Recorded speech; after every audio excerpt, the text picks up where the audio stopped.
भाई रुको, कहानी पूरा सुनो, रोना आ जाएगा।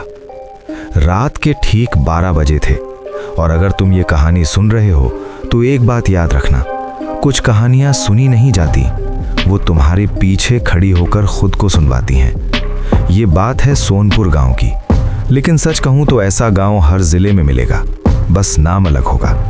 सोनपुर में एक नियम था, पीपल के पेड़ के पास रात में कोई नहीं जाता। लोग कहते थे वहां हवा भारी हो जाती है, मोबाइल अपने आप बंद हो जाता है और अगर किसी ने पीछे मुड़कर देख लिया तो वो सुबह नहीं देख पाता। इस सब की वजह एक औरत थी जिसे गांव आज भी कमला नहीं बदला कहकर बुलाता है। कमला कोई चुड़ैल नहीं थी, न कोई तांत्रिक, वो एक आम औरत थी जिसका कसूर बस इतना था कि वो चुप थी। रामदेव से उसकी शादी हुई थी। शुरुआत में सब ठीक, लेकिन शादी के तीसरे महीने से ही घर में आवाजें बदलने लगी। दिन में रामदेव देवता, रात में शैतान। कमला हर चोट को साड़ी के नीचे छुपा लेती। गांव की औरतें पूछती सब ठीक है, वो बस मुस्कुरा देती। लेकिन पीपल का पेड़ सब जानता था। हर रात वो वहीं आकर बैठती, गीली आंखों से जमीन देखती रहती। कई बार बोलती भी थी कि अगर भगवान होते तो क्या वो देखते रहते। एक रात बारिश थी, बिजली चमक रही थी। रामदेव ने शराब पी रखी थी। उस रात मार सिर्फ शरीर पर नहीं पड़ी, उस रात उसकी आत्मा तोड़ी गई। कमला चीखी, लेकिन गांव ने दरवाजे बंद कर लिए। सुबह उसकी लाश पीपल से लटकी थी। चेहरे पर डर नहीं, एक अजीब सी शांति थी। पोस्टमार्टम हुआ, फाइल बंद हुई, रामदेव बच गया।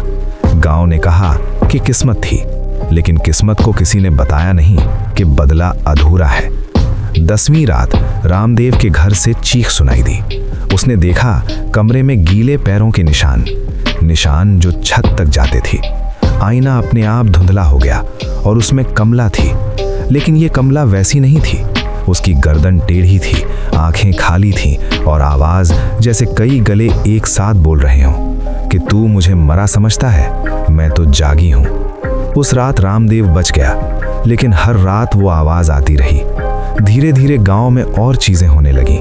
जिसने कमला को मरते देखा था वो बीमार पड़ने लगा। जिसने मदद नहीं की थी उसे सपने आने लगे और जिसने कहा था ये उसका नसीब था वो अचानक गायब हो गया। पीपल के पेड़ के नीचे अब सिर्फ सिसकी नहीं थी, हंसी भी थी, एक ठंडी हंसी। एक लड़का मोहन रिकॉर्ड करने गया था वहां। उसका मोबाइल मिला, लेकिन मोहन नहीं। मोबाइल में आखिरी आवाज थी, दीदी मेरे पीछे खड़ी है। आज भी सोनपुर में रात 12 बजे एक औरत दिखती है। अगर तुम उससे नजर मिला लो तो वो कुछ नहीं करेगी, लेकिन अगर तुम नजर चुरा लो तो समझ लेना अगली कहानी तुम हो, क्योंकि कुछ आत्माएं बदला नहीं लेती, वो इंसाफ पूरा करती हैं और कमला का इंसाफ अभी खत्म नहीं हुआ।